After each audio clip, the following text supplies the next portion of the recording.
ცხინვალში სოხუმისგან განსხვავებით არც ისე ცუდად უყურებენ მოსკოვის ზრახვებს. პირიქით, ოსების დე-ფაქტო ლიდერი თავად გამოთქვამს ინიციატივას და ეს ინიციატივა მხოლოდ მოკავშირეობას არ გულისხმობს.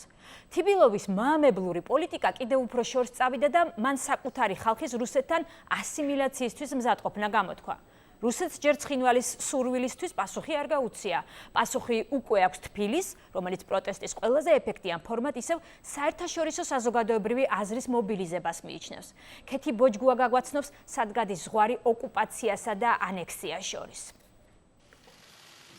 სოხუმის შემდეგ რიგში ცხინვალია. ეგრეთ წოდებული მოკავშირეობისა და პარტნიორობის ხელშეკრულების გაფორმება საქართველოს კიდევ ერთ ოკუპირებულ რეგიონს 2 თვის ვადაში აქვს დაგეგმილი.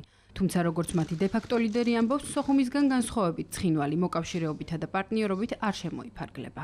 მე გამოვედი წინადადებით, რომ მომავალი ხელშეკრულება განვიხილოთ ასეთ დიაპაზონში, რუსეთის შემადგენლობაში შესვლიდან მსოფლიოში არსებულ სხვა ფორმამდე.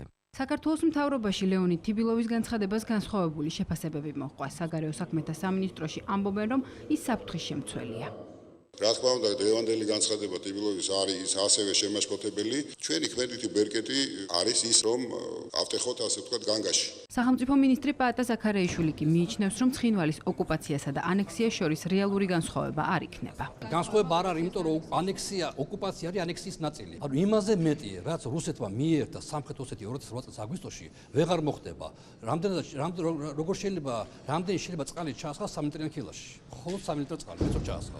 დანარჩენი გადმოიხურება. მთავრობის მიდგომებსა და პოლიტიკას აკრიტიკებენ ოპოზიციაში. თავისუფალი დემოკრატი და საგარეო საქმეთა მინისტრის ყოფილი მოადგილე დავით ზალკალიანი ოკუპაციასა და ანექსიას შორის განსხვავებას განმარტავს. დეოკუპაცია შესაძლებელია სამართლებრივად, თუ კი ოკუპაცია ანექსიაში გადაიზრდება და საბოლოოდ დავკარგავთ ჩვენ იმის შესაძლებლობას, რომ ოდესმე დავიბრუნოთ ეს ჩვენი ტერიტორიები საკუთარი იურისდიქციის ქვეშ. ამიტომ მე კატეგორიულად არ ვეთანხმები ამ საკითხის ასე გამარტივებას პირიქით.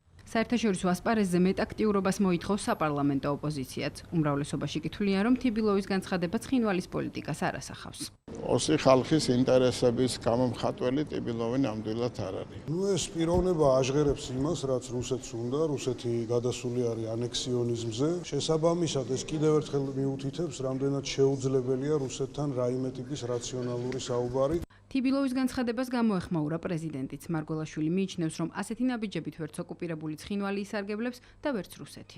არც რუბლის სტაბილურობას არ გაამყარებს ცხინვალთან დადებული ხელშეკრულება, არც ნავთობის ფასს არ გაზრდის.